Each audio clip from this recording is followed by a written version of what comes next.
Assalamualaikum warahmatullahi wabarakatuh.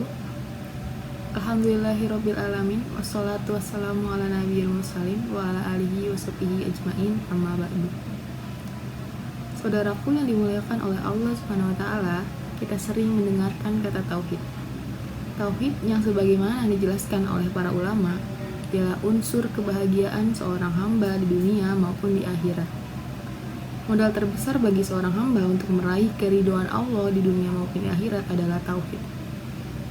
Tauhid sendiri secara bahasa itu berasal dari kata kerja wahada yuwahidu, yang artinya itu menjadikan sesuatu atau meyakini sesuatu, yaitu satu atau tunggal. Adapun yang dimaksud secara istilah, tauhid adalah mengesahkan Allah Subhanahu wa taala pada kekhususan-kekhususan yang dimiliki olehnya. Dan kekhususan-kekhususan itu sudah dijabarkan oleh Al-Quran dan dipaparkan oleh Rasulullah dan hadis-hadis yang sahih.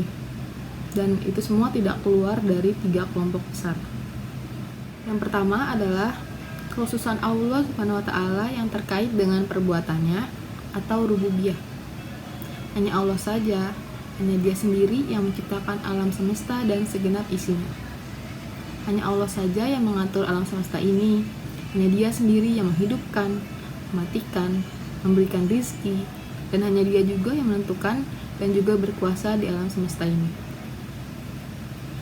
Lalu yang kedua adalah kekhususan Allah Subhanahu wa taala yang terkait dengan nama-namanya dan sifat-sifatnya yang maha sempurna. Hanya Dia pemilik nama Allah Subhanahu wa taala. Hanya Dia pemilik nama Ar-Rahman. Sekaligus hanya Dia pemilik nama dan sifat yang maha pengasih dan maha penyayang, yang rahmatnya itu meliputi segenap makhluk yang begitu luas, tidak terbatas. Hanya Dia yang memiliki sifat yang tidak pernah lelah, tidak pernah tidur sedikit pun. La ta'uzu sinatu wala naum. Allah Subhanahu wa taala sama sekali tidak disentuh oleh rasa ngantuk apalagi tidur. Hanya Dia yang tidak tercipta dan tidak diciptakan, karena Dia adalah si pencipta. Karena Dia yang tidak memiliki anak dan tidak membutuhkan pasangan. Ini adalah kekhususan Allah Subhanahu wa taala yang terkait dengan sifat-sifatnya dan nama-namanya yang maha sempurna. Kemudian ini dikelompokkan oleh para ulama menjadi al-asma wa sifat. Lalu kekhususan Allah yang ketiga itu terkait dengan perbuatan hamba dalam beribadah kepada Allah Subhanahu wa taala. Bahwasannya hanya Allah Subhanahu wa taala yang berhak untuk diibadahi.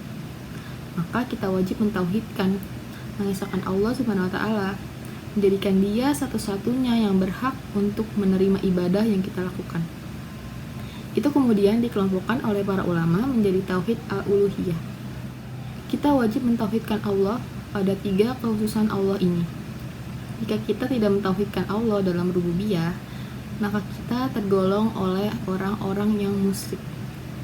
Misalnya ada seseorang yang meyakini bahwasannya ada selain Allah yang mampu mendatangkan manfaat dan mudarat, berarti orang tersebut telah berbuat syirik dalam tauhid rububiyah dan dia keluar dari Islam. Jika ada seseorang yang berkeyakinan bahwasannya ada selain Allah yang memiliki sifat-sifat seperti Allah Subhanahu wa taala, memiliki sifat-sifat yang sempurna seperti Allah, maka seseorang tersebut telah jatuh dalam kesyirikan dalam al-asma wa sifat. Manakala ada seseorang yang menduakan Allah Subhanahu wa taala dalam ibadah, di samping dia beribadah kepada Allah, dia juga beribadah kepada selain Allah, seperti kepada malaikat, kepada orang yang telah wafat, atau kepada matahari, atau kepada jin, atau kepada manusia, atau bahkan kepada dukun paranormal. Jika dia mempersembahkan sebagian ibadahnya kepada jin untuk mendapatkan maslahat yang dia asumsikan atau yang dia anggap dia bisa mendapatkan maslahat dari jin tersebut, maka seseorang tersebut sudah berbuat kesyirikan dalam tauhid al-uluhiyah. Ketiga jenis tauhid ini diisyaratkan banyak sekali dalam Al-Quran. Salah satunya itu dalam surat Maryam ayat 65 yang berbunyi, Rabbus samawati wal ardi wa ma bainahuma fa'buduhu wastabir li ibadatihi hal ta'lamu lahu samiyya. Artinya adalah Dia Allah Subhanahu wa taala, Rabbus samawati, Rabb pemilik, pemelihara langit-langit dan bumi. Fa'buduhu wastabir li ibadati. Hanya Dia saja, dan bersabarlah engkau dengan kesabaran yang besar untuk senantiasa beristiqomah kepadanya dan hanya kepadanya. apakah engkau mengetahui ada zat yang sama dengannya, yang standing, sederajat dengannya, yang memiliki sifat sempurna sepertinya, sehingga dia berhak diibadahi? Tidak ada.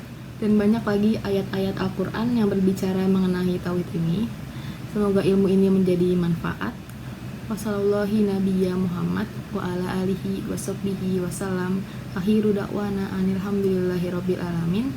Wassalamualaikum warahmatullahi wabarakatuh.